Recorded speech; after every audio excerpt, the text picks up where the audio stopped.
Hi and welcome to Easy Spoken English Kanchi. இந்த series of வீடியோஸில் நம்ம long sentences practice பண்ணிகிட்ருக்கோம்.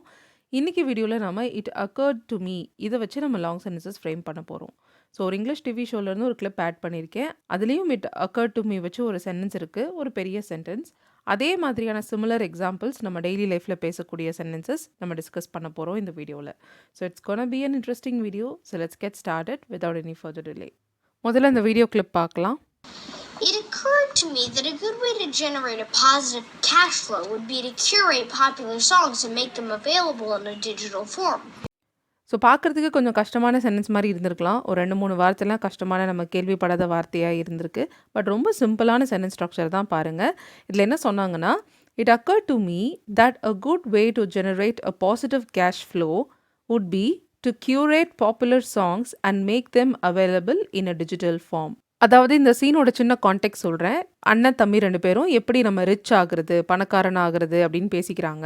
அப்போது அந்த தம்பி ஐடியா கொடுக்குறான். ஒரு பாசிட்டிவ் கேஷ் ஃப்ளோவை ஜென்ரேட் பண்ணுறதுக்கான வழி, நல்ல பாப்புலராக இருக்கிற சாங்ஸை வந்து நம்ம ஆர்கனைஸ் பண்ணி டிஜிட்டல் ஃபார்மில் கொடுக்கணும். ஓகே, டிஜிட்டல் ஃபார்மில் அது அவைலபிளாக இருக்க வைக்கணும் அப்படின்னு சொல்கிறான். அப்படின்னு எனக்கு தோணுச்சுன்னு சொல்கிறான்.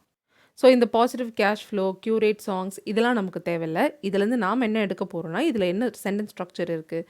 இட் அக்கர்ட் டு மீ, ஒரு விஷயம் எனக்கு தோணுச்சு. என்ன தோணுச்சுன்னா, இதை செய்வது தான் வழி என்று எனக்கு தோன்றியது.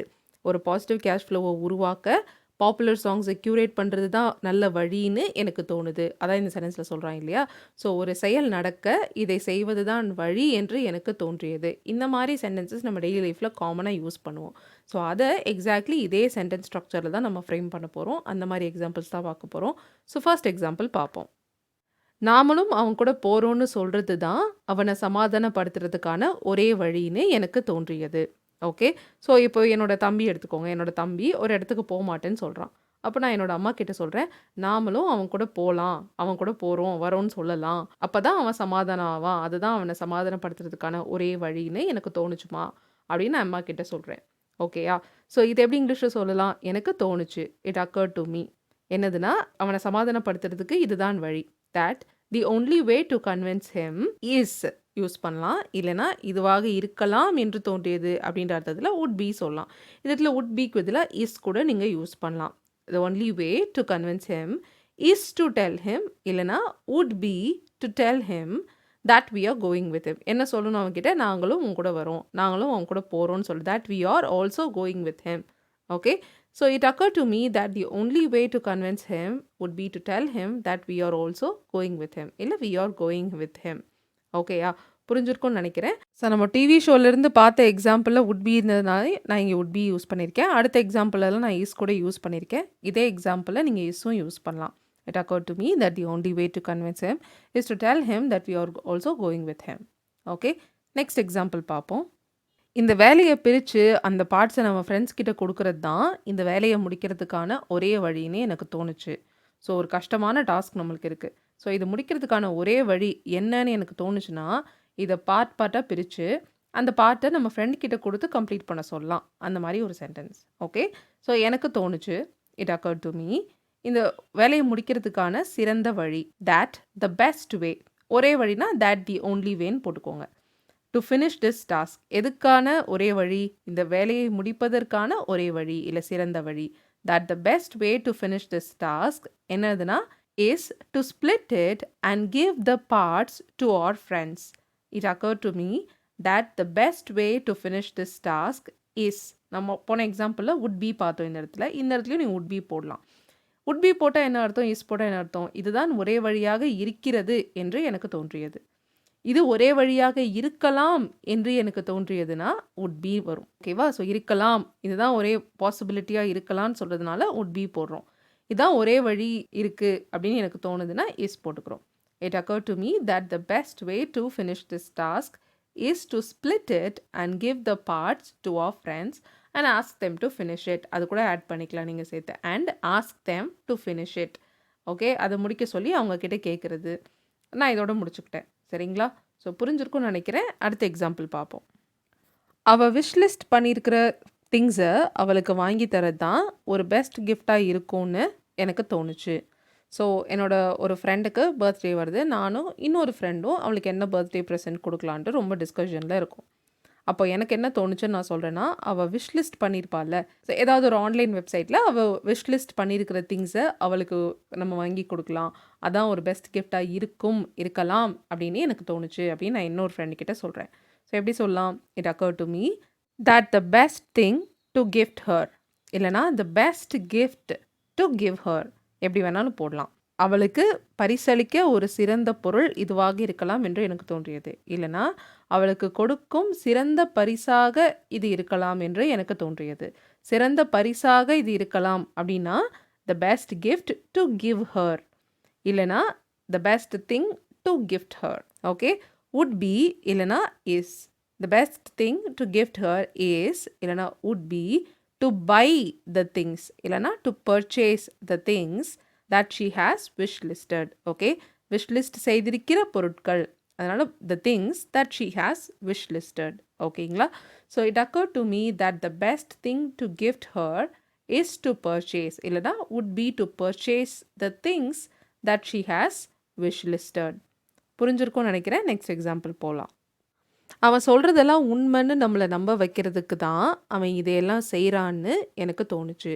ஸோ நம்ம பார்த்துட்டு இருக்க ஸ்ட்ரக்சர் என்னன்னு பார்த்தீங்கன்னா, இது செயல் நடக்க இதுதான் ஒரே வழி என்று எனக்கு தோன்றியது. ஸோ ஒரு செயல் நடக்க ஒரு செயல் நடந்தது என்று எனக்கு தோன்றியது. இந்த மாதிரியான சென்டென்சஸ் தான் பார்த்துட்ருக்கோம்.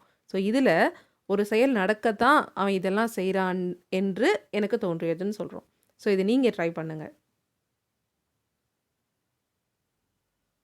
ஓகே, எனக்கு தோன்றியது இட் அக்கர் டு மீ. என்ன தோன்றியது?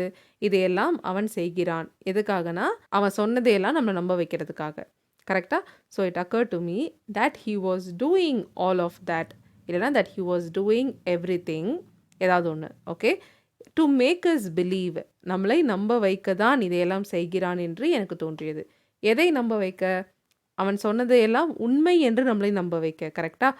What he was saying was true. அவன் சொன்னதையெல்லாம் உண்மை, அவன் சொன்னது எல்லாம் உண்மை. வாட் ஹீ செட், இல்லைனா கண்டினியூஸில் what he was saying was true. Okay, so it occur to me that he was doing all of that to make us believe what he was saying was true, இல்லை what he said was true. He was saying இல்லைனா what he said was true. ஓகேங்களா? So it occur to me, எனக்கு தோணுச்சு. என்ன தோணுச்சு? இதெல்லாம் அவன் செய்கிறான். that he was doing all of that. எதுக்குன்னா to make us believe, நம்மளை நம்ப வைக்க. எதை நம்ப வைக்க? அவன் சொன்னது உண்மை என்று நம்ப வைக்க. what he said இல்லை what he was saying was true. ஓகேயா?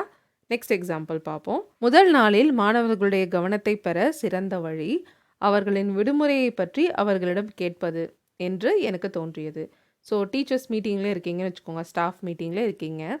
அப்போது ஹெட் ஸ்டாஃப் கேட்குறாங்க, இல்லை பிரின்சிபல் கேட்குறாங்க, ஃபர்ஸ்ட் டே அன்றைக்கி ஸ்டூடெண்ட்ஸோடைய அட்டென்ஷனை வாங்குறதுக்கு நீங்கள் என்ன பண்ணுவீங்க?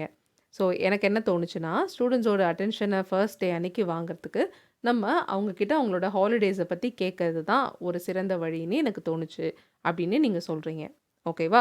So it occur to me that the best way to get the students attention on the first day. என்ன பெஸ்ட் வே எது? That the best way is to ask them, is to ask them எதை பற்றி? about their holidays. So இங்கே the best way to get the students attention on the first day இதெல்லாம் இருக்குது. But சிம்பிளாக நீங்கள் பார்த்தீங்கன்னா the best way is to ask them. the best wayன்றது எதுக்கான சிறந்த வழின்றதை நம்ம சொல்லியிருக்கோம். எதுக்கான சிறந்த வழி? the best way to get the students attention on the first day. முதல் நாளில் மாணவர்களுடைய கவனத்தை பெற ஒரு சிறந்த வழி எது? is to ask them about their holidays.